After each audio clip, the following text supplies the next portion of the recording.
नमस्कार, आप देख रहे हैं के न्यूज इंडिया और आज के इस खास कार्यक्रम में हम सबसे पहले बात करेंगे खुफिया तंत्र नाकाम। जी हां, क्योंकि कल जिस तरह से कानपुर में हिंसा हुई, इसके चलते अभी हम ये कह सकते हैं कि खुफिया तंत्र नाकाम साबित हुआ है।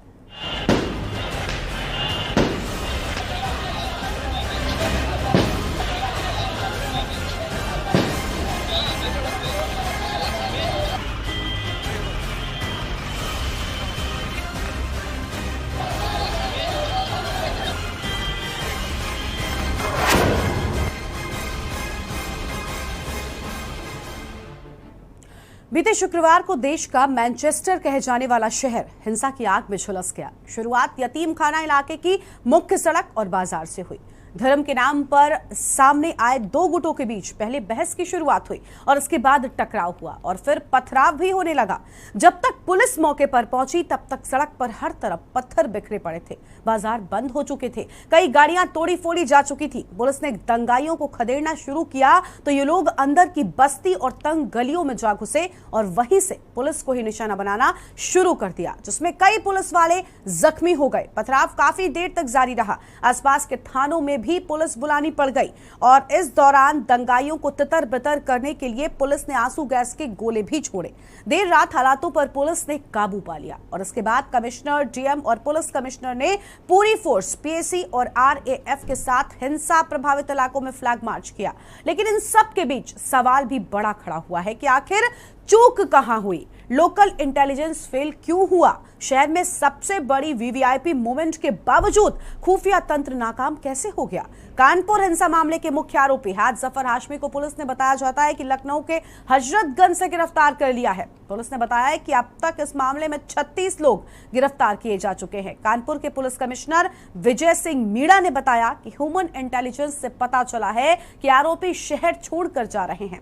हाद जफर हाशमी पर हिंसा फैलाने और लोगों को भड़काने का आरोप है। इससे पहले उसका नाम सीएए एनआरसी के विरोध में हुए हिंसक प्रदर्शन में भी सामने आया था। हाद जफर हाशमी मौलाना मोहम्मद जौहर अली फैंस एसोसिएशन का संचालक है। उसका नाम कानपुर में हुए दंगे में पहले भी आया था। सीएए एनआरसी के विरोध में हुए प्रदर्शन में भी हाद जफर हाशमी की भूमिका जांच के दायरे में रही थी। इस मामले में कानपुर के कर्नलगंज थाने में हाद जफर हाशमी के खिलाफ एफआईआर भी दर्ज हुई थी। बताया जा रहा है कि उस वक्त भी जफर हाशमी ने फेसबुक के जरिए ही लोगों को विरोध करने के लिए इकट्ठा होने को कहा था। सीएए एनआरसी हिंसा के दौरान भी हाशमी ने यही पैटर्न अपनाकर लोगों को इकट्ठा किया था। इस हिंसा में 3 लोगों की मौत हो गई थी और उस वक्त भी खुफिया तंत्र नाकाम हुआ था। अब एक बार फिर से देश का सबसे संवेदनशील माने जाने वाला शहर में पुलिस, जिला प्रशासन का खुफिया तंत्र नाकाम हुआ है। सवाल है कि आखिर क्यों? क्योंकि कल जिस तरह से कानपुर में शांति, अमन, चैन को नजर लगी, ये बेहद सवाल खड़े कर रहा था।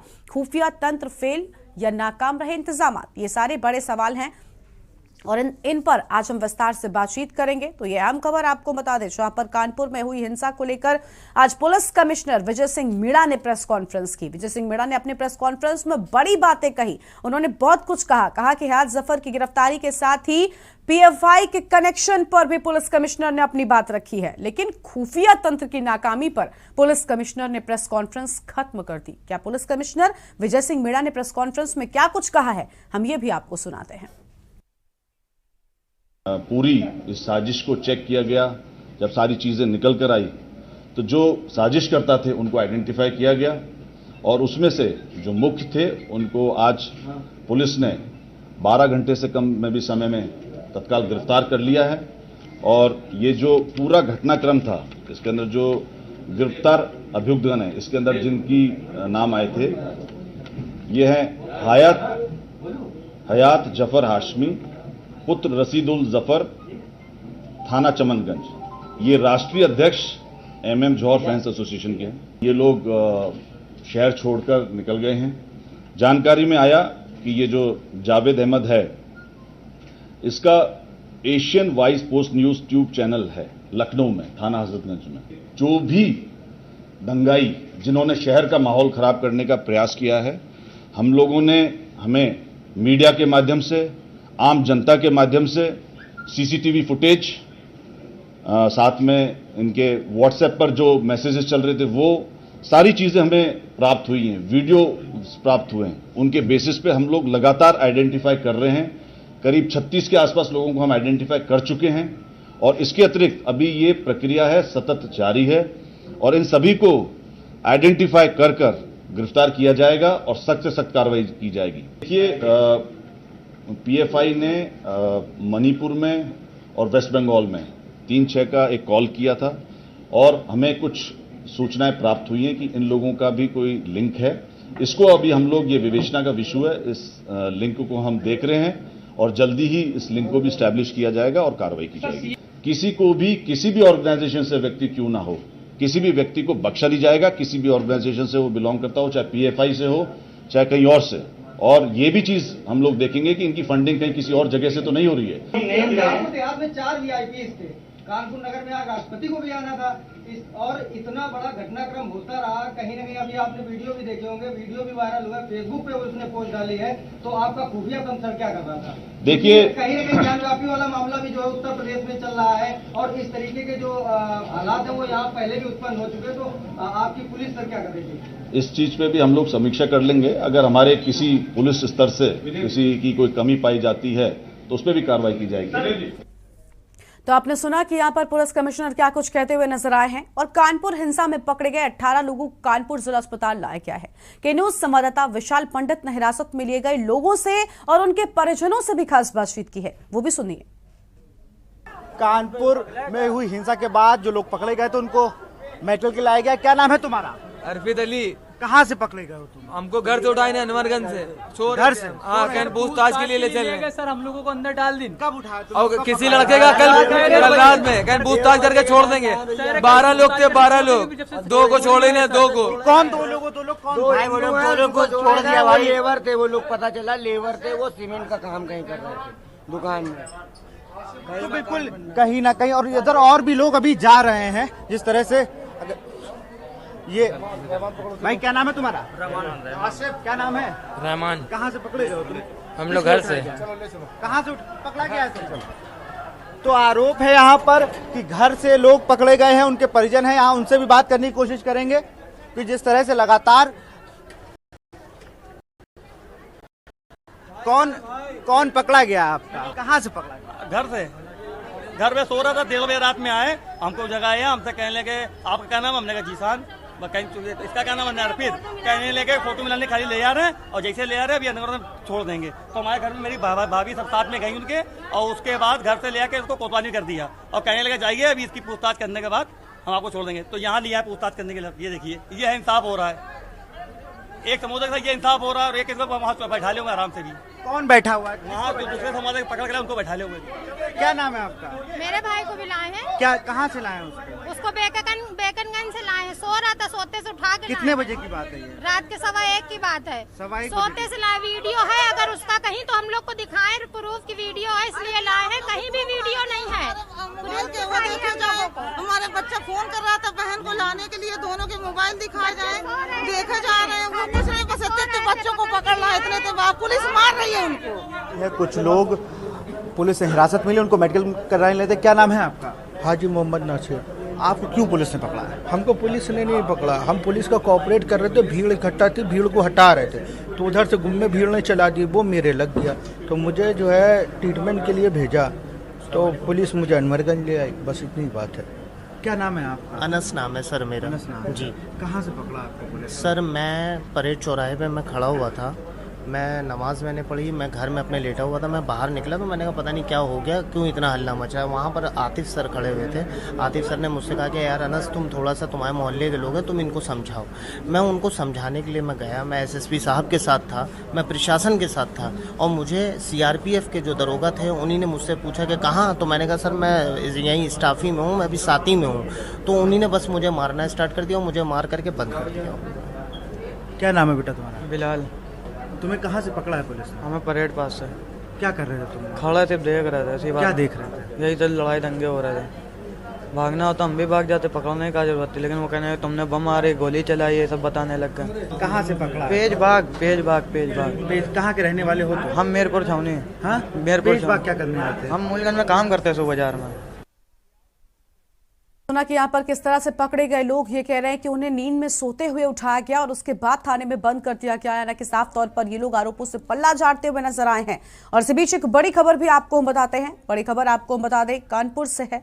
तो ये बड़ी खबर सामने आ रही है जहां पर हिंसा के आरोपियों में नहीं है कानून का कोई भी डर। बड़ी खबर कानपुर से आपको बता दें, हिंसा के आरोपियों में कानून का डर नहीं है। हिंसा मामले में नामजद आरोपी ने डाली विवादित पोस्ट, फेसबुक पर लिखा मुकदमा क्या जान भी कुर्बान। ये बड़ी खबर आपको बता रहे हैं। आमिर जावेद अंसारी ने फेसबुक पर यह पोस्ट डाली है। कुली बाजार इलाके का रहने वाला है आरोपी जावेद और हिंसा के बाद जावेद अंसारी ने की थी फेसबुक पोस्ट। जावेद अंसारी अपनी पोस्ट में कबूली है हिंसा की बात। तो जावेद अंसारी ने अपनी पोस्ट में हिंसा की बात तक कबूल कर ली और साफ तौर पर कहा है कि मुकदमा क्या जान तक कुर्बान कर देंगे। यानी इनमें कानून का खौफ जरा भी नहीं बचा है। यह बड़ी खबर, कुली बाजार इलाके का रहने वाला है आरोपी जावेद। यह बड़ी खबर आपको हम बता रहे हैं जहां पर फेसबुक पर यह पोस्ट किया गया है और हैद जफर हाशमी के साथ ही बताया जा रहा है कि गिरफ्तारी इनकी भी हुई है। लेकिन फेसबुक पोस्ट आप देखिए क्या कुछ कह रही है। जावेद अंसारी अपनी फेसबुक पोस्ट में हिंसा की बात कबूली है जावेद अंसारी ने।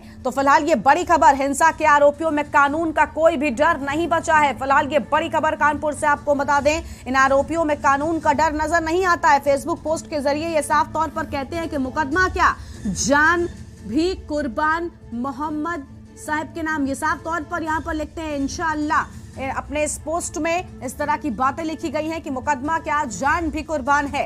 तो आमिर जावेद अंसारी ने फेसबुक पर पोस्ट डाली है। इस वक्त की बड़ी खबर आपको हम बता रहे हैं। बयान से लेकर बवाल तक की जो तस्वीर कल हमने आपको दिखाई, अब उसके बाद देखिए कि किस तरह से इन लोगों में प्रशासन का, पुलिस का कोई भी खौफ नजर नहीं आता है। कुली बाजार इलाके का रहने वाला है आरोपी जावेद। हयात के साथ में बताया जा रहा है कि गिरफ्तारी जावेद अंसारी की भी हो चुकी है। लेकिन हिंसा के बाद जावेद अंसारी के इस फेसबुक पोस्ट पर आप गौर फरमाएं किस तरह से यहाँ पर बेबाकी के साथ में हिंसा की बात कबूली गई है। जावेद अंसारी ने अपनी फेसबुक पोस्ट में हिंसा की बात कबूली और साफ तौर पर कहा कि मुकदमा क्या जान भी कुर्बान है। साफ तौर पर यहाँ पर बड़े अक्षरों में लिखा गया है। ये बड़ी खबर आपको बता रहे हैं। आमिर जावेद अंसारी की ये तस्वीर आप देखिए, फेसबुक पोस्ट की ये तस्वीर है।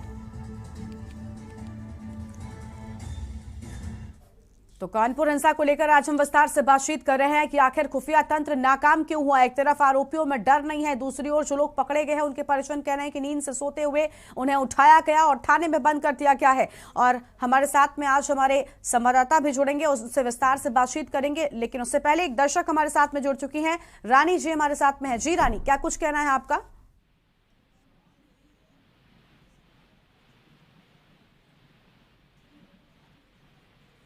रानी, आप तक आवाज पहुंच रही है हमारी?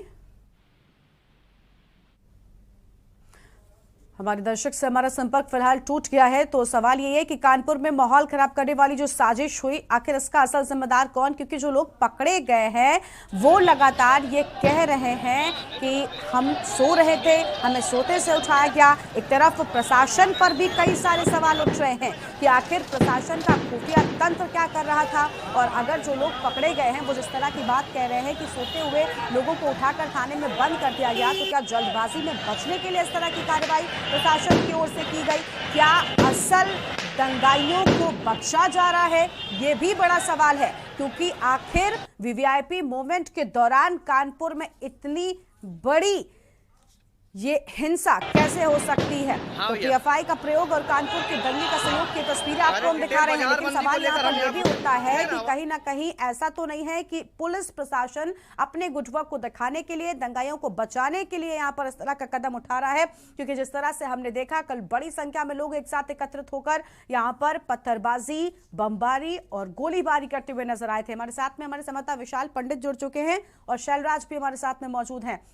सबसे पहले विशाल के पास चलते हैं। विशाल, आपने कल लगभग 4 घंटे से ज्यादा तक खुद मौके स्थल पर मौजूद होकर हर एक तस्वीर को हमारे दर्शकों तक पहुंचाया है। हमने देखा यहाँ पर हजारों की संख्या में लोग ऐसे थे जो एक दूसरे पर पत्थर फेंक रहे थे, लेकिन आज तस्वीर इसके उलट है। बहुत सारे लोगों की गिरफ्तारी हुई। अभी हमने दिखाया अपने दर्शकों को वो तस्वीरें। जब आपने उन गिरफ्तार लोगों से, उनके परिजनों से बात की, वो कह रहे हैं कि हम तो सो रहे थे, हमें उठाकर थाने में बंद कर दिया। यहाँ पर बहुत सारे सवाल खड़े हो रहे हैं। क्या ये असल दंगाई हैं? क्या ये असल असामाजिक तत्व थे? कहीं ऐसा तो नहीं कि पुलिस अपने गुडवर्क को दिखाने के लिए इस तरह की हरकत कर रही है? क्योंकि नाकामी पुलिस की कल की तस्वीरों में साफ दिखाई दी है। टिपिकल गरिमा, आप सही कह रही है। पुलिस का ये रवैया जो था, देखिए एक कोई लोग हों को ये बात कहें कि नहीं हमें कर लिया गया है, लेकिन आप देखिए घटना होने का समय और जो दबिश दे के रात में पकड़ने का समय, उसमें बहुत ज्यादा डिफरेंस है। अगर बात की जाए तो लगभग 6 साढ़े 6 बजे के करीब ये सारी चीजें शांत होती हैं। तेज बाग के अंदर जहां पत्थरबाजी हो रही थी वो शांत होती है, लेकिन उसके बाद लगभग रात में मैं 3 बजे तक परेड इस चौराहे पे था, सद्भाव चौकी के पास, और लगातार मैं बात कर रहा था। और जिस तरह से देखा जा रहा था कि जो लोग थे वो कहीं ना कहीं, बिल्कुल, तो कानपुर में माहौल खराब करने वाली साजिश हुई है। हम शैलराज विद्यार्थी के पास चलते हैं, हमारे संवाददाता हैं। शैलराज को कल इस पथराव के दौरान पत्थर भी लगा, वो खुद भी घायल हुए थे। शैलराज, हम देख रहे हैं कि कई सारे लोगों की गिरफ्तारी हुई है। आज भी आप वहां पर मौजूद थे जहां पर कल दंगा हुआ था।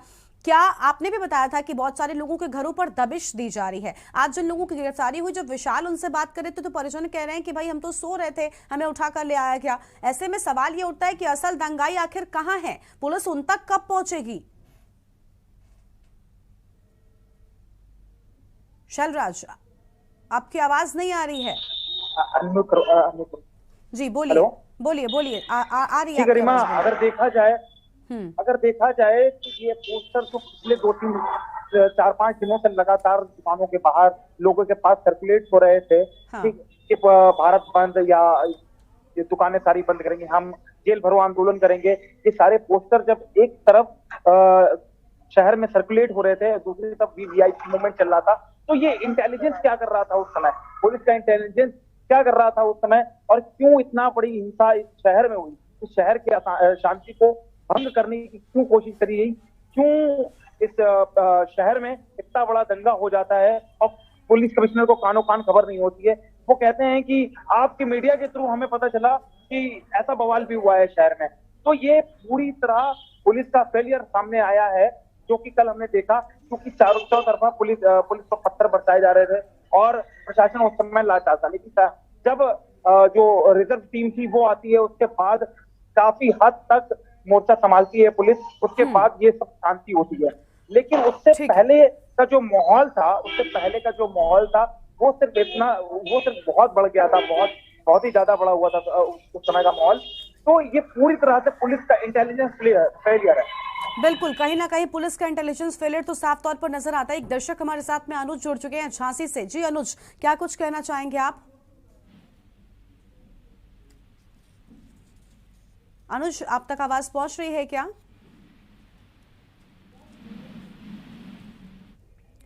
तो अनुज की आवाज हम तक नहीं आ रही है। हमारे साथ में दर्शक लगातार जुड़ रहे हैं। देखिए, बड़ा सवाल यहाँ पर खड़ा हो रहा है और साथ ही साथ दर्शक भी हमारे साथ में सवाल खड़ा कर रहे हैं, तो इस पर हम विस्तार से बातचीत करेंगे। खुफिया तंत्र फेल हुआ या फिर पुलिस की नाकामी रही? खुफिया तंत्र नाकाम साबित नजर आया है, क्योंकि कहीं ना कहीं वीवीआईपी मूवमेंट के दौरान इस तरह की बड़ी वारदात होना बड़े सवाल कर रहा है। इस पर लौटेंगे, लेकिन उससे पहले आपको दिखाते हैं उत्तराखंड में मुख्यमंत्री पुष्कर सिंह धामी के रोड शो की तस्वीर आपको हम दिखाते हैं, जहां पर जीत के बाद उत्तराखंड में मुख्यमंत्री पुष्कर सिंह धामी लगातार जश्न यहाँ पर कार्यकर्ताओं के द्वारा मनाया जा रहा है और रोड शो पुष्कर सिंह धामी निकाल रहे हैं। तो चंपावत उपचुनाव में उनको बड़ी जीत मिली है। उत्तराखंड के मुख्यमंत्री पुष्कर सिंह धामी की सीधी तस्वीर आपकी टीवी स्क्रीन पर आपको हम लगातार दिखा रहे हैं। कार्यकर्ता उनके साथ में मौजूद हैं और पुष्कर सिंह धामी जिंदाबाद के नारे लगातार सुनाई दे रहे हैं।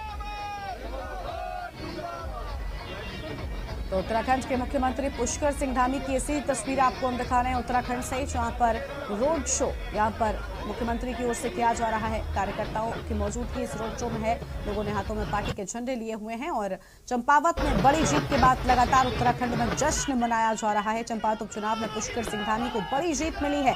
लगातार कार्यकर्ता उनकी इस जीत को सेलिब्रेट करते हुए दिखाई दे रहे हैं, क्योंकि 50,000 से ज्यादा वोटों के मार्जिन से चंपावत उपचुनाव में पुष्कर सिंह धामी विजयी हुए हैं और निर्मला गहतोड़ी को उन्होंने हराया है। कैलाश गहतोड़ी के इस्तीफा देने के बाद ये वो पहले शख्स थे जिन्होंने कहा था कि पुष्कर सिंह धामी के लिए मैं अपनी सीट छोड़ूंगा, और उसके बाद यही हुआ। कैलाश गहतोड़ी ने इस्तीफा दिया। उपचुनाव में पुष्कर सिंह धामी निर्मला गहतोड़ी को हराकर भारी मतों से विजयी हुए हैं और अब जीत के बाद का जश्न की ये तस्वीरें, लगातार जश्न यहां पर मनाया जा रहा है। कार्यकर्ता बेहद उत्साहित है क्योंकि रिकॉर्ड जीत है। इतनी शर्मनाक हार, इतने कम मतों से हार, क्योंकि इस बार कांग्रेस की जमानत तक जब्त हो गई है। इतनी शर्मनाक हार कांग्रेस की कभी नहीं हुई और इसी के चलते भारतीय जनता पार्टी के कार्यकर्ता पुष्कर सिंह धामी की जीत के जश्न को बड़े स्तर पर मनाते हुए दिखाई दे रहे हैं। तो चंपावत उपचुनाव में जीत के बाद सीएम पुष्कर सिंह धामी के रोड शो की तस्वीरें आपकी टीवी स्क्रीन पर आपको हम लगातार दिखा रहे हैं, जहां पर पुष्कर सिंह धामी मौजूद हैं और रोड शो करते हुए दिखाई दे रहे हैं। तस्वीरें आपको हम लगातार दिखा रहे हैं। कार्यकर्ताओं की मौजूदगी है। कार्यकर्ता पुष्कर सिंह धामी जिंदाबाद के नारे लगाते हुए सुनाई दे रहे हैं। तो उत्तराखंड के मुख्यमंत्री पुष्कर सिंह धामी की तस्वीर आपकी टीवी स्क्रीन पर। उपचुनाव में जीत के बाद सीएम धामी का रोड शो हो रहा है। भारी बहुमत के साथ में जीते हैं। बड़े अंतराल के साथ में उन्होंने निर्मला गहतोड़ी को हराया है। कांग्रेस पार्टी की ओर से निर्मला गहतोड़ी चुनावी मैदान में थी, लेकिन पुष्कर सिंह धामी चंपावत से चुनाव जीत चुके हैं और उपचुनाव में जीत के बाद सीएम धामी का ये रोड शो ढोल नगाड़ों के साथ कार्यकर्ता आगे बढ़ते हुए और पुष्कर सिंह धामी जिंदाबाद के नारे लगाते हुए नजर आ रहे हैं।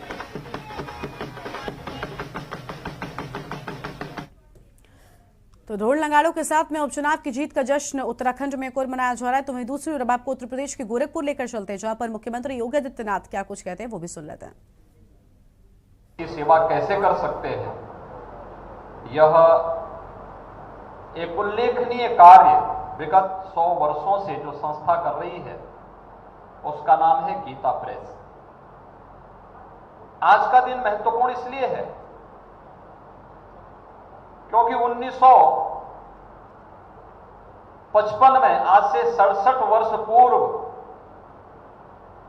इस संस्था के मुख्य द्वार का उद्घाटन करने और यहां का जो सबसे आकर्षण का केंद्र है चित्र प्रदर्शनी का, उसका उद्घाटन करने के लिए उस समय के देश के प्रथम राष्ट्रपति डॉक्टर राजेंद्र प्रसाद जी विशेष रूप से यहां पर पधारे थे। और आज उत्तर प्रदेश के ही सपूत देश के महामहिम राष्ट्रपति जी का सानिध्य हमें प्राप्त हो रहा है और शताब्दी वर्ष के समारोह का शुभारंभ भी आज राष्ट्रपति जी के कर कमलों से हमारी महामहिम राज्यपाल जी और अन्य गणमान्य अतिथियों की उपस्थिति में ये प्रारंभ हो रहा है। गीता प्रेस साहित्य के माध्यम से देश और समाज की अपूर्व सेवा कर रहा है। ये उल्लेखनीय सेवा है। साहित्य की सेवा कभी न मिटने वाली सेवा होती है और एक लंबी यात्रा प्रारंभ की। सरदेव भाई जी का गीता प्रेस के साथ जुड़ना, कल्याण का प्रकाशन गीता से होना, गीता प्रेस से होना और घर घर तक कल्याण को पहुंचा देना अद्भुत कार्य। उस कालखंड में जब साहित्य नहीं था, प्रकाशन नहीं था, इतनी एडवांस तकनीक नहीं थी, उस समय भी गीता प्रेस इस कार्य को कर रहा था। 1 रुपए की गीता की गीता की जो ग्रंथ था 1 रुपए में इस प्रेस ने उपलब्ध करवाई है। और आज भी साहित्य प्रकाशन का कोई विज्ञापन नहीं, कितना पवित्रता के साथ, व्याकरण की कितनी शुद्धि है। सामान्य जिन आज यहां पे 2 प्रमुख ग्रंथों का विमोचन इस मंच के माध्यम से हुआ है, तत्व विवेचनी को अगर आप देखेंगे, एक एक संस्कृत के श्लोकों को कैसे उसकी विवेचना करके एक सामान्य हिंदी पढ़ा लिखा व्यक्ति भी उसकी विवेचना कर सकता है और उसको बहुत सुगमता के साथ उसे ग्रहण करके उसको आत्मसात कर सकता है। और ये गीता प्रेस जैसी संस्थाओं के माध्यम से ही संभव हो पाया है और ये बहुत बड़ी सेवा थी। जब देश स्वतंत्र था तब गीता प्रेस ने 1923 में गोरखपुर में एक छोटे से मकान पर, किराए के मकान से इस कार्यक्रम को प्रारंभ किया था। आज एक विशाल वृक्ष बनकर के पूरे देश के अंदर छा करके सनातन हिंदू धर्म की एक उल्लेखनीय सेवा इस संस्था कर रही है। इस उल्लेखनीय सेवा से जुड़े हुए उन सभी महानुभावों का जिन्होंने गोरखपुर के माध्यम से इस कार्यक्रम को आगे बढ़ाया था, उस कार्यक्रम को उस समय बहुत अच्छे ढंग से आगे बढ़ाने का कार्य जहां ये संस्था उस समय से प्रारंभ की, आज हम सब इस बात को जानते हैं कि गीता प्रेस का यह कार्य, जिसे उस समय गोरखपुर के श्री घनश्याम दास जी जालान ने, श्री महावीर प्रसाद जी पोदार ने गोरखपुर में प्रेस की स्थापना करने का सुझाव दिया और गोयनका जी ने इस कार्यक्रम को आगे बढ़ाया। और उसके बाद जब भाई जी का गीता प्रेस के साथ जुड़ाव हुआ तो कल्याण जैसी पत्रिकाओं का यहां से प्रकाशन के साथ ही देश के घर घर में कल्याण पहुंचना। एक समय तो ऐसा था जब कल्याण को देखने के लिए लोग महीने भर इंतजार करते थे, डाक से ही वहां जाती थी।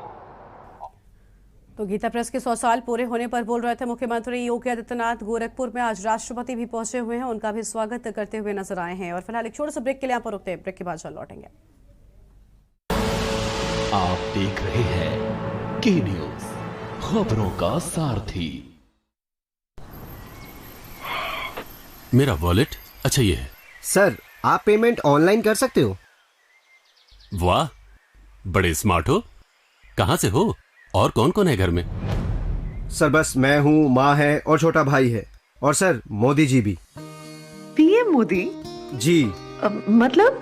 मैम, मैंने ये गाड़ी ली है मुद्रा लोन से। अब मेरी माँ को दूसरों के घर काम करने नहीं जाना पड़ता और मैं खुद भी पढ़ता हूँ और अपने भाई को भी पढ़ाता हूँ और मेरा धंधा एकदम स्टेबल है। लेकिन मोदी जी, तुम्हारे परिवार से। मैम, जो अपने होते हैं ना, वो हमेशा एक छत के नीचे नहीं होते, पर वो हमेशा हमारे साथ होते हैं, चाहे दुख हो या सुख। दुनिया इधर से उधर हो जाए, ये मोदी है ना, गरीब का साथ कभी नहीं छोड़ता। गरीब कल्याण की योजनाओं से कोई भी लाभार्थी छूटना नहीं चाहिए। Thank you sir. भारत सरकार की मुद्रा लोन का लाभ आप भी लें। ये भारत का नया दौर है, ये भारत का नया दौर है, ये भारत का नया दौर है। गोल्डी हिंग का तड़का लगे तो सभी दबा के खाते हैं। गोल्डी हिंग, कण कण में जान।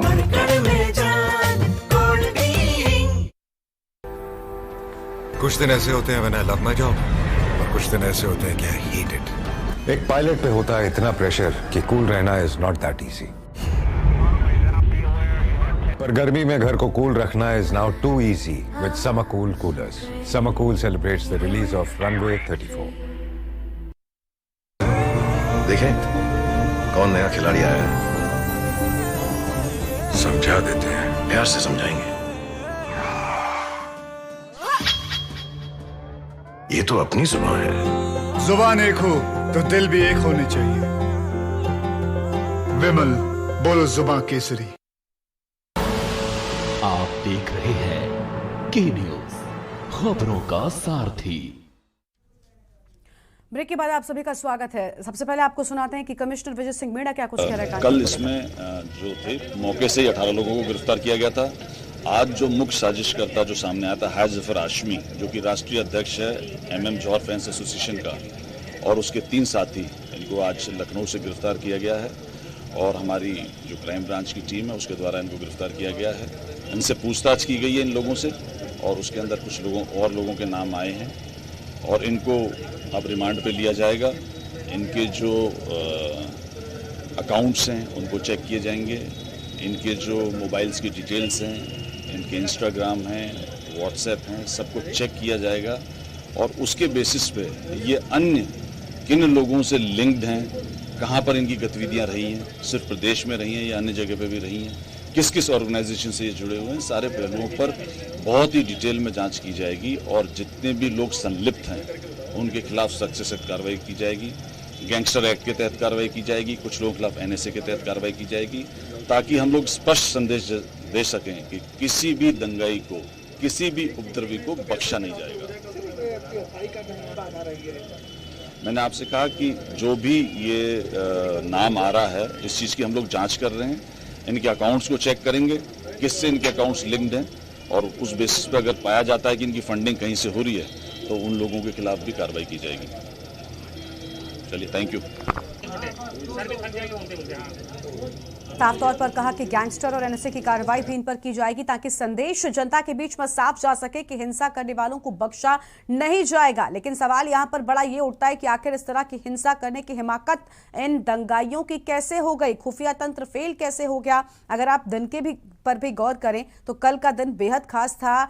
शीर्ष नेतृत्व देश का कानपुर में मौजूद था और उसके बावजूद इतनी बड़ी यहां पर हिंसा जो है वो हुई, तो ये बड़े सवाल खड़े कर रहा है क्योंकि कानपुर में माहौल खराब करने वाली साजिश आखिर किसकी थी। इसके साथ साथ सवाल ये भी उठ रहे हैं कि आखिर ये साजिश हो कैसे पाई, इसे रचने कैसे दिया गया। हमारे साथ हमारे संवाददाता विशाल पंडित और शैलराज विद्यार्थी लगातार मौजूद हैं। विशाल के पास वापस चलते हैं। विशाल, मैंने यही सवाल आपसे किया था कि गिरफ्तारी तो लोगों की हो गई है, एक तरफ गिरफ्तारी पर भी सवाल उठने शुरू हो चुके हैं कि भाई असल दंगाई कब पकड़े जाएंगे, क्योंकि जो पकड़े गए ये तो कह रहे हैं कि हम तो सो रहे थे, हमें उठा दिया। तो पुलिस की नाकामी एक तरफ, दूसरी ओर अब पुलिस अपना गुडवर्क दिखाने के लिए किसी को भी पकड़कर जेल में डाल रही है क्या?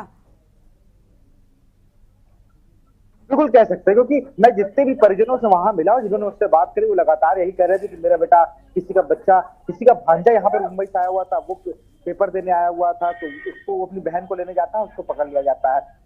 कोई ई रिक्शा वाला है, वो रोड पे बिलख के बताता है कि मैंने यहाँ अपना ई रिक्शा नई सड़क पर चार्जिंग में लगाया और अंदर खाना खाने जा रहा था, तो वहां मुझे पकड़ लिया गया, जबकि मैं उनसे कह रहा हूँ मेरे हाथ में पत्थर के निशान नहीं है। लेकिन बड़ी बात यह है कि फुटेज के आधार पर पुलिस बार बार उन सबको ने कहा है कि आप लोगों को फुटेज के आधार पर उठाया गया है, लेकिन वो फुटेज अभी भी किसी को दिखाई नहीं गई है, किसी परिवारजन को दिखाई नहीं दी। परिजन लगातार आरोप लगा रहे थे, वो कह रहे थे कि ये प्रशासन गलत कर रहा है, ये प्रशासन गलत कर रहा है। लगातार वो एक ही बात कह रहे थे, क्योंकि जिस तरह से उनके परिवारजनों का कहना है, वो माता उनकी कह रही है, उनके और भी जो लोग आए थे उनकी बहनें रो बिलख के हम लोगों से कह रही थी कि आप लोग सच दिखाइए। तो हम उनको एक ही चीज बताइए, जो चीजें थी वो सबके सामने है। अगर पुलिस के पास कोई और फुटेजें हैं, उसके आधार पर किसी को अगर उठाया जा रहा है, तो फिर वो पुलिस की जांच का विषय है। पुलिस किस आधार पर उनको लेके आ रही है, वो वीडियो, उनका यही कहना है कि अगर वीडियो मेरा बच्चा, मेरा भाई, मेरा पति या मेरा रिश्तेदार है, तो एक बार वो फुटेज हमको कम से कम दिखा दी जाए।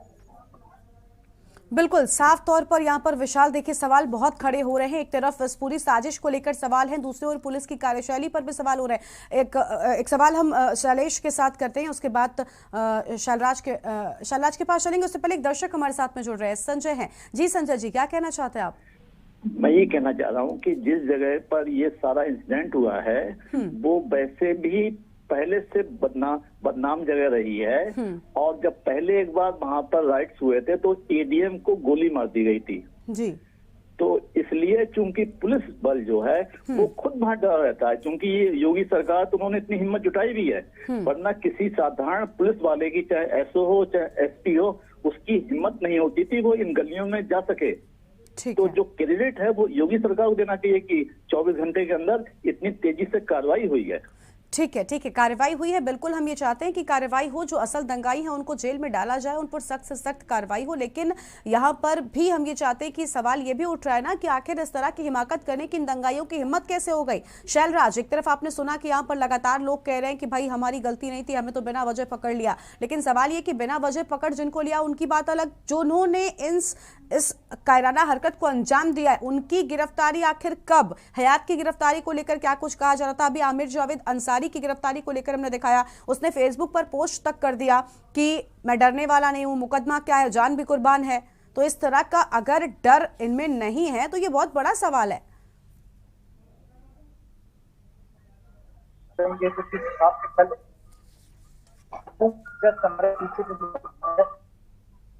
पूरे एरिया में उपद्रव करता है, एक पत्थरबाजी, दोनों पक्षों में पत्थरबाजी होने लगती है और लगातार वो पत्थरबाजी दोनों पक्षों से हट करके एक पक्ष सीधे पुलिस पर हमला कर देता है और लगातार कम से कम 4 घंटे पत्थरबाजी होती है।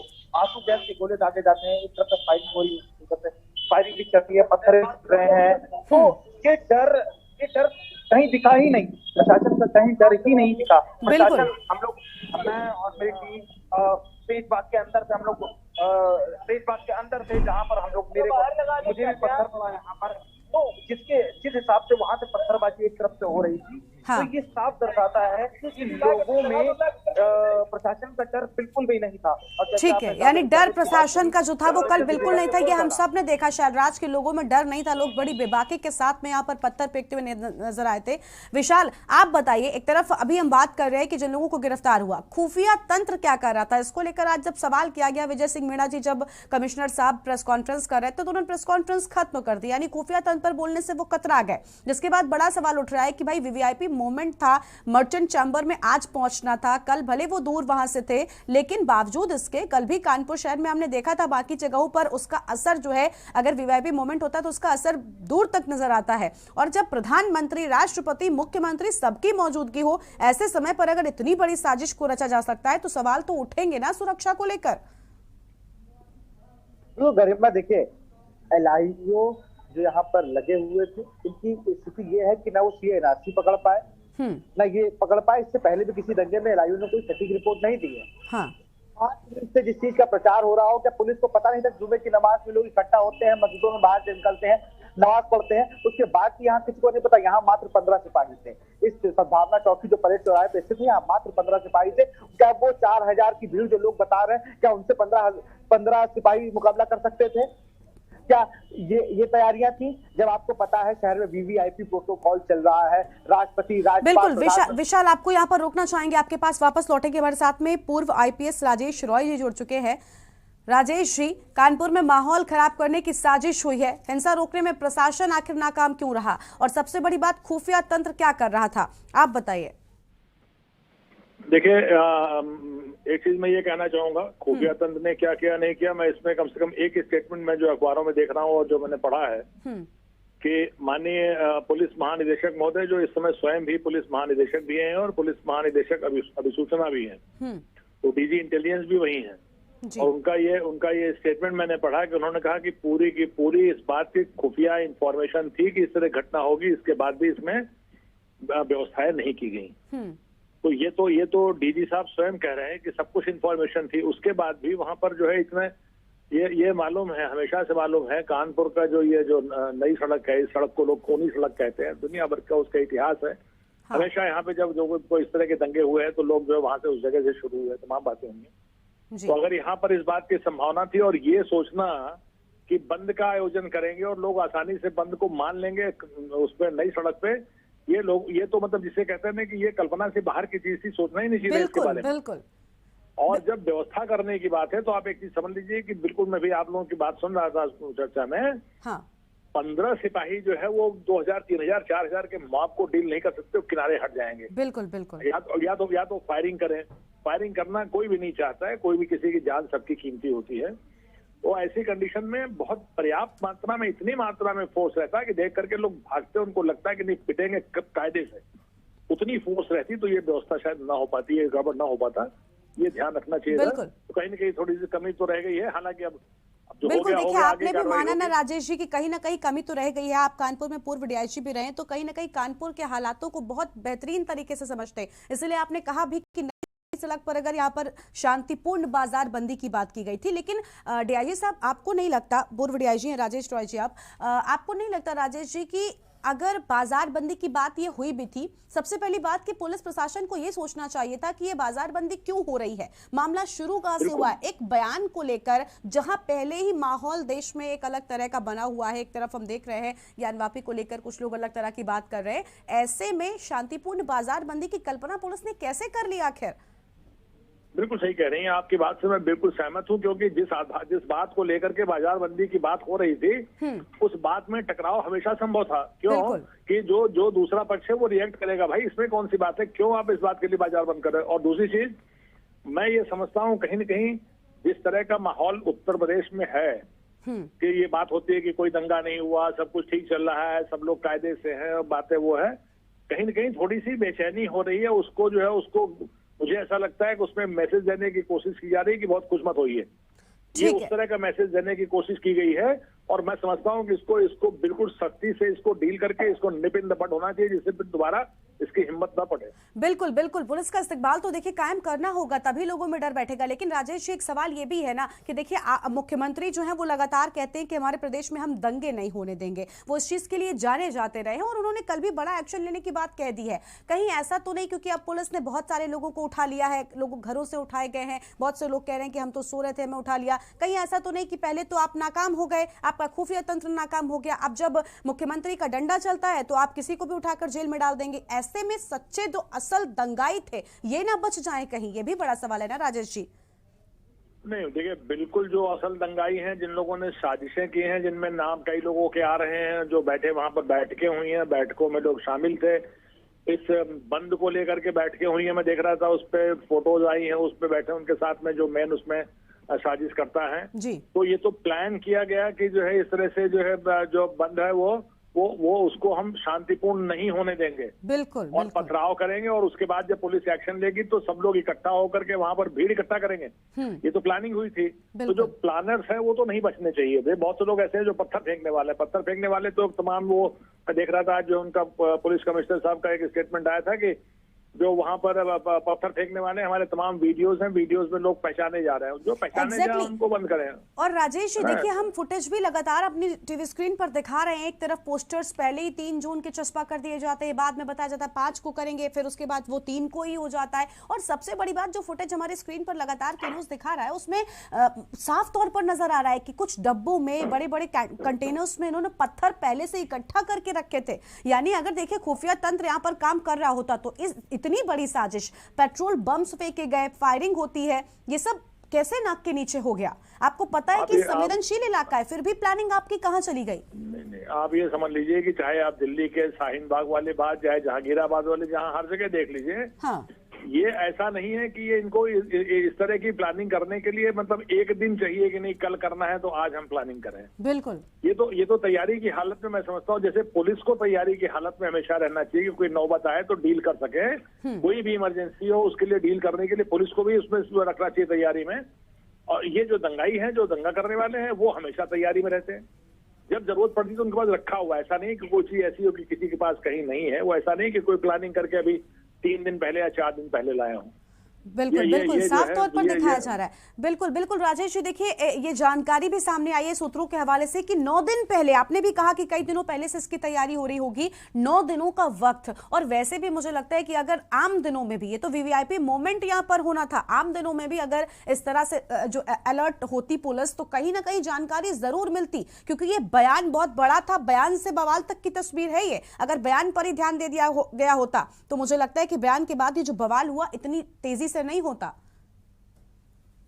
और सबसे बड़ी चीज ये है कि ये देखिए, मैं फिर कह रहा हूँ कि अगर आप याद कीजिए तो शाहीन बाग के बाद जो सीए को लेकर के दंगे हुए थे दिल्ली में, वो उस समय हुए थे जब यहाँ पर ट्रंप आए हुए थे। बिल्कुल बिल्कुल बिल्कुल। ये संदेश देने की कोशिश है दुनिया में ये संदेश देने की कोशिश है कि जैसे देखिए, जब नेचुरली जब वीवीआईपी आएंगे, जब प्राइम मिनिस्टर और प्रेसिडेंट और सीएम सब मौजूद है यहाँ पे, उस समय अगर कोई बवाल करने की बात हो रही है तो वो केवल यहाँ पर एक संदेश देने के लिए नहीं कि उसमें यह है कि जाति हो हमारे साथ में, हम पीटे जाएं, ठोके जाएं, सब कुछ हो, और हम सारी दुनिया में कह सकें कि अरे देखिए देखिए देखिए जो है वो हिंदुस्तान में कितना बुरा हाल है हमारा, प्लीज।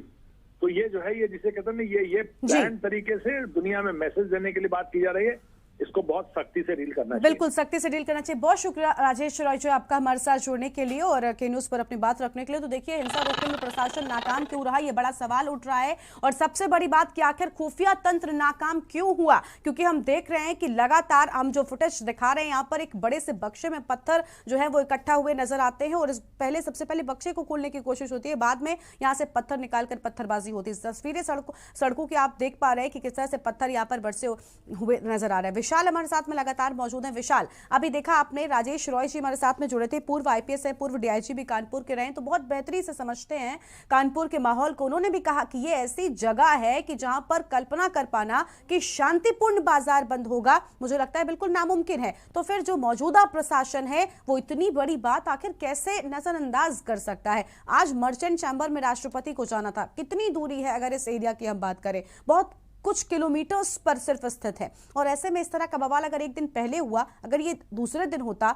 या उस दिन का भी असर हमने देखा ना कितना बड़ा हुआ, कितने सारे लोग घायल हुए, आखिर क्यों इतनी बड़ी लापरवाही हुई? मुझे लगता है कि इन पुलिसकर्मियों पर भी जिनकी लापरवाही यहाँ पर सामने आई, उन पर भी बड़ा एक्शन होना चाहिए। बिल्कुल, कल प्रकाश शर्मा ने हम लाइव थे, तभी प्रकाश शर्मा जो भाजपा के नेता है, पूर्व बजरंग दल के संयोजक है, प्रदेश संयोजक है और प्रदेश उपाध्यक्ष रहे, उन्होंने कहा कि भैया मैंने चौकी इंचार्ज को भागते देखा, मैंने थाना इंचार्ज को भागते देखा, इससे ज्यादा मैं क्या कहूँ।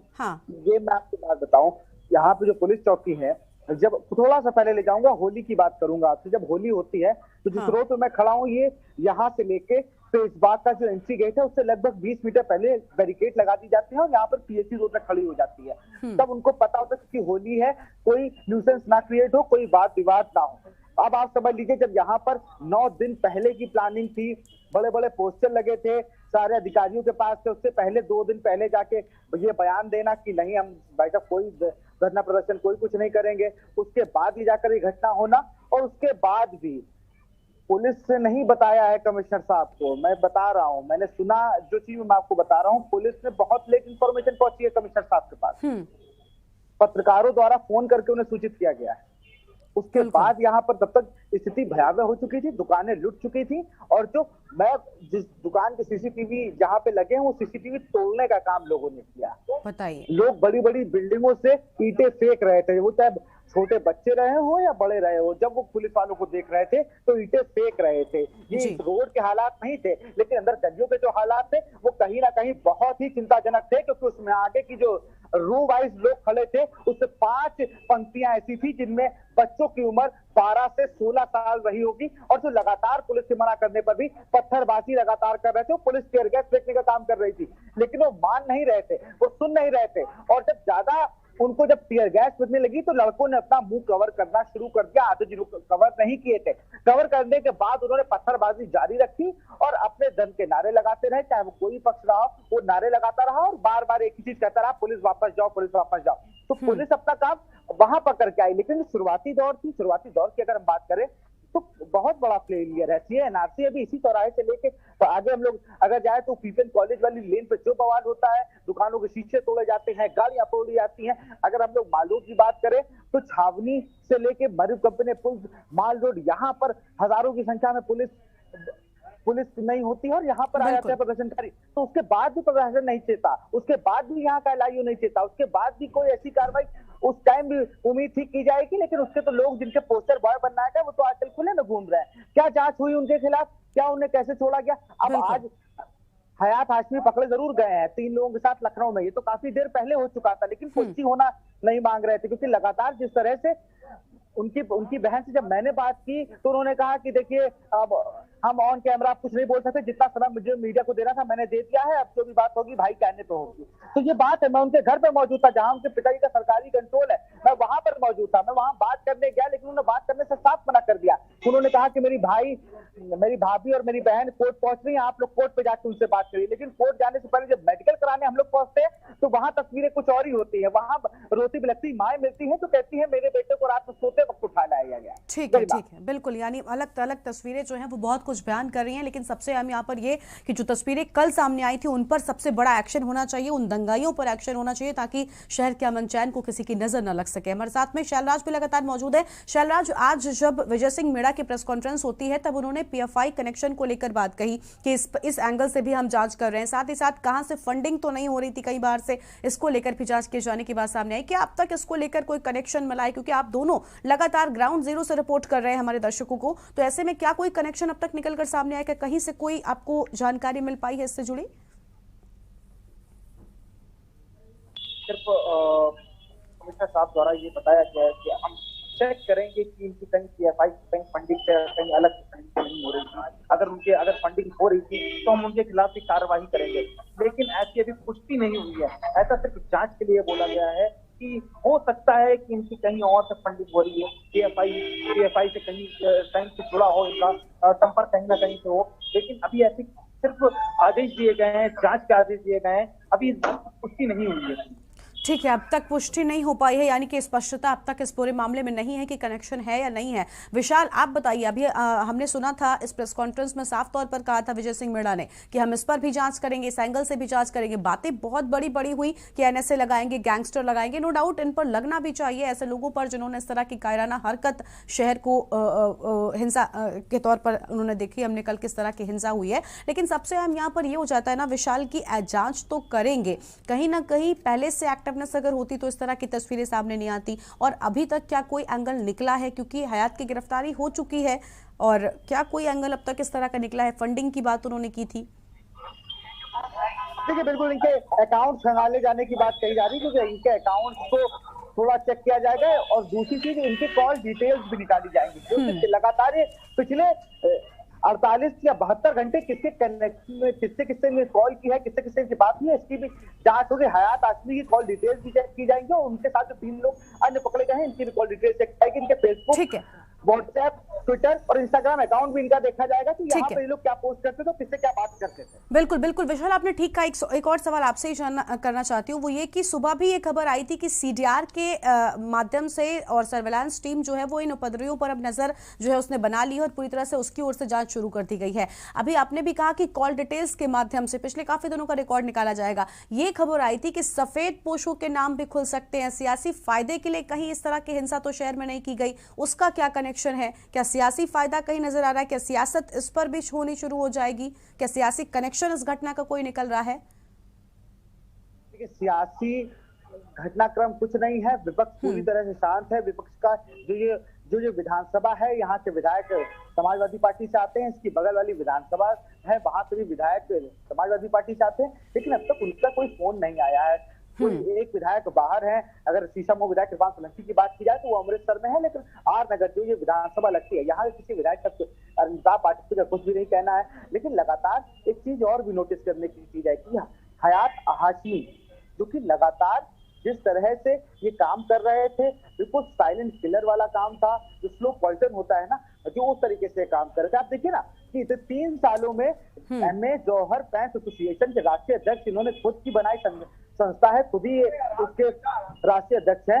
मैं मान रहा हूँ कि बहुत अच्छी फर्म आप चला रहे। ये जब पहली साल इन्होंने बनाया तब पेपरों में इन्होंने खबर निकला कि हम मुसलमानों को थोड़ा और अपग्रेड करेंगे, उन्हें पढ़ाई के लिए थोड़ा ज्यादा बताएंगे। लेकिन ठीक है, दूसरे साल क्या होता है, सीएनआरसी आता है। सीएनआरसी पे इन्होंने किस तरह की पढ़ाई दिखाई होती है, ये चौराहा गवाह है उस चीज का कि इन्होंने किस तरीके की अपने एनजीओ बनाकर, अपनी तमाम चीजें बनाकर किस तरह से दिखाते हैं। उसके बाद अब उसी एमए जौहर फैन एसोसिएशन के अंतर्गत ये कहते हैं हमारे रसूल का बहुत अपमान हुआ। बिल्कुल, अगर उससे हुआ था तो कानूनी बात करके आप कहीं ना कहीं जाकर आप डीएम से मिल सकते थे, वीवीआईपी प्रोटोकॉल खत्म होने के बाद ज्ञापन देके मुकदमे की मांग कर सकते थे, लेकिन ऐसा नहीं किया। उन्होंने कहा हम 5 तारीख को करेंगे, फिर 3 तारीख को करेंगे, और भीड़ इकट्ठा कर ली गई। भीड़ इकट्ठा करने के बाद खुद यहाँ बच्चे पत्थर चला रहे थे, वो खुद लखनऊ भागने की तैयारी कर रहे थे। ये पूरा मामला था। अपने घर में सबको छोड़ के, अपने बच्चों की फिक्र छोड़ के खुद वो चले गए, और ये वही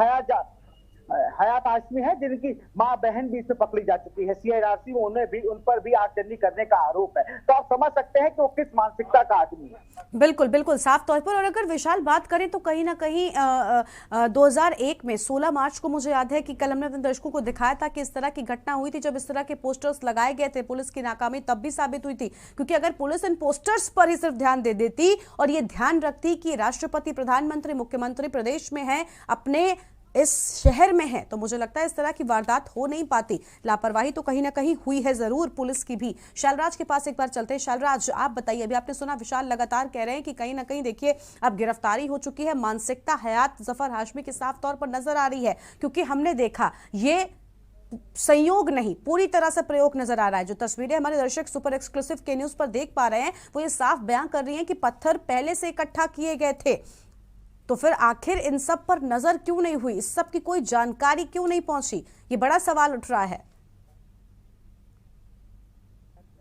ये कहना था कि उनको पहले से ही अंदेशा था, और ये बहुत ही शहर का बहुत ही संवेदनशील इलाका है, जहां पर छोटी सी चिंगारी भी आग का काम करती है, और ऐसे में 2-4 दिन पहले से टपे पोस्टर दीवारों पे और सड़कों और दुकानों पर लगे।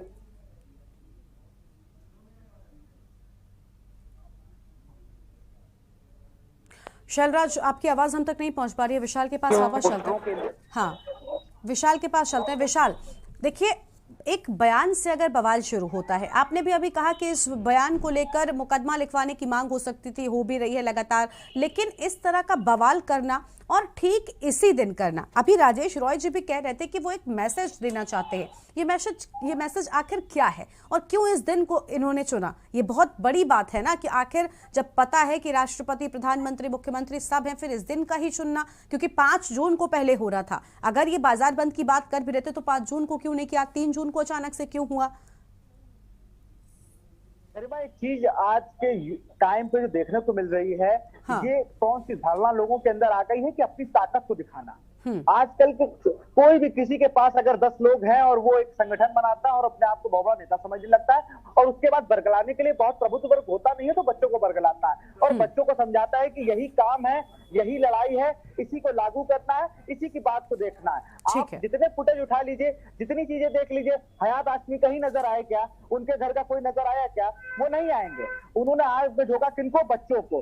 तो पूरी 3 लेयर बना रखी थी, बच्चे थे वहां पर और बच्चों से ही पत्थरबाजी कराई गई, चाहे वो जुलूस इस तरफ से आया हो और चाहे मैं जब तेजबाग के अंदर था, जब पुलिस से पथराव हो रहा था तब भी बच्चे ही पथराव कर रहे थे। वो तो नहीं पूछ रहे थे उनको क्या समझाया गया, उन्हें क्या बताया गया, ये जवाब देने वाला कौन है? पुलिस का फेलियर, मैं मान रहा हूँ पूरा पुलिस का फेलियर था, इतनी बड़ी घटना कैसे हो गई, घायल पुलिसकर्मी भी हुए, लेकिन आप फेलियर समझिए। यहाँ से जाने के बाद वीवीआईपी प्रोटोकॉल को देखते हुए भी मैं मानता हूँ कि वीवीआईपी प्रोटोकॉल था, उसकी 5% गलती है कि भाई वीवीआईपी प्रोटोकॉल के तहत हो सकता है, लेकिन 95% हमारा एलआईयू कर क्या रहा था? एलआईयू का काम क्या होता है? वो किस बात से, उनको तनख्वाह किस बात की मिल रही है? हम लोग को तो पता है हम लोग किस बात की तनख्वाह मिल रही है, लेकिन ये काम क्या था? जिस रोड पर लोग, अभी कानपुर के पूर्व डीआईजी राजेश रॉय जी बताया उन्होंने खुद कि खूनी सड़क कहते थे जब मैं डीआईजी था इसका, लोग मुझे खूनी सड़क तो बवाल हो गया, वो आप उनकी बात सुनिए। और उसके बाद भी इस तरह होली में यहाँ 2 बटालियन पीएसी लग जाती है, लेकिन कल ऐसी घटना होने के बाद जुमे की नमाज को देखते हुए मैं कह रहा हूँ 5 ही तारीख को होना था अगर बवाल, तो उससे पहले आप पुलिस यहाँ खड़ी कर देते, बिल्कुल आप आउटर पुलिस मंगा लेते। आज सुबह आउटर पुलिस यहाँ पर आती है, लेकिन कल क्यों नहीं आई पुलिस? कल क्यों नहीं आई? जब मुख्यमंत्री जी का आदेश आता है कि आपको फोर्स चाहिए तो आप मुझसे ले सकते हैं, लेकिन फोर्स उसके बाद भी नहीं ली जाती है। अंदर देखना होता है कि डीसीपी, एसीपी रैंक के लोग पकड़ के पत्थरबाजों को लेके आ रहे हैं टीयर गैस फेंकने के बाद, उसके बाद भी, और वहां से जो हालात थे, लोग कैसे बच के आए हैं, कैसे ईंटें पत्थर, बिल्कुल हमने देखा विशाल कि किस तरह से वहां पर हालात जो थे वो बद से बदतर होते हुए नजर आए। आप दोनों ने भी बहुत जाबाज रिपोर्टिंग की हो और हर एक तस्वीर अपने जान पर खीलकर हमारे के न्यूज के दर्शकों तक पहुंचाई है। के न्यूज लगातार ऐसी तस्वीरें आपको दिखा रहा है। तो देखिए, बड़ा सवाल उठ रहा है कि आखिर पुलिस नाकाम क्यों हुई, पुलिस का खुफिया तंत्र नाकाम क्यों हुआ?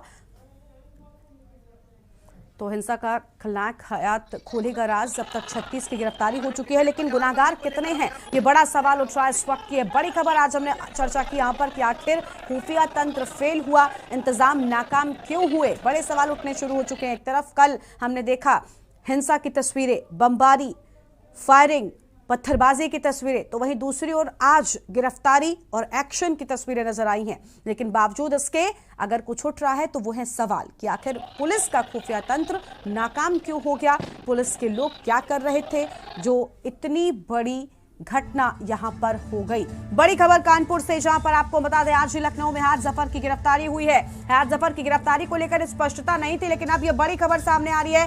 कोर्ट में पेश कर पुलिस रिमांड की मांग करेगी। फिलहाल इस वक्त की बड़ी खबर आपको बता दें, कोर्ट में पेश करने के बाद पुलिस रिमांड की मांग करेगी और आज ही लखनऊ में हयात जफर हाशमी की गिरफ्तारी हो चुकी है।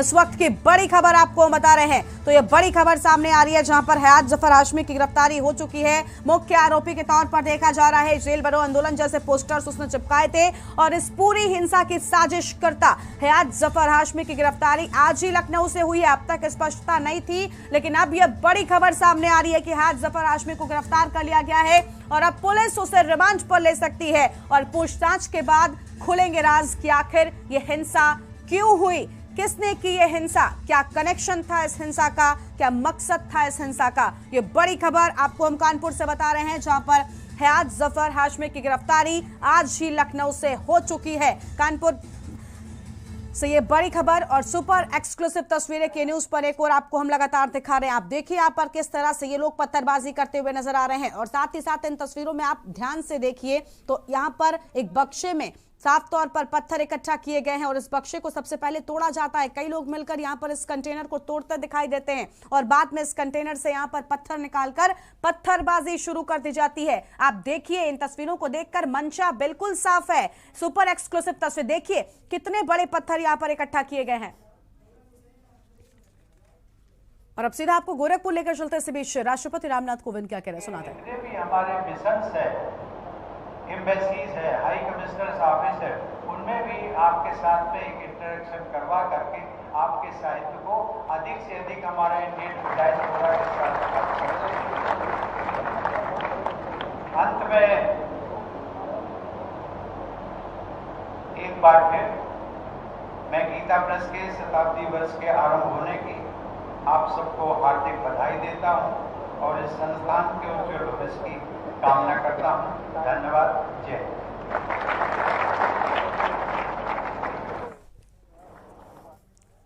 तो गोरखपुर में 2 दिन के दौरे पर हैं राष्ट्रपति रामनाथ कोविंद और यहां पर अहम बातें कहते हुए नजर आए। दोस्तों, और हम सवाल उठा रहे थे कि आखिर खुफिया तंत्र नाकाम साबित क्यों हुआ, क्योंकि अगर खुफिया तंत्र ने ठीक तरह से काम किया होता तो आज की जो तस्वीरें हमने कल आपको दिखाई ये नहीं देखने को मिली। एक तरफ कल हमने देखा था पत्थरबाजी, बमबाजी और फायरिंग, और आज हमने देखा कि किस तरह से गिरफ्तारी और एक्शन जो है वो दिखाई दिया है। लेकिन सवाल पुलिस पर भी उठ रहे हैं कि आखिर इतनी बड़ी हिंसा कैसे हो गई, कैसे इस पर नजर नहीं गई। तो आज के इस कार्यक्रम में इतना ही। आप देखते रहिए न्यूज़ इंडिया। नमस्कार।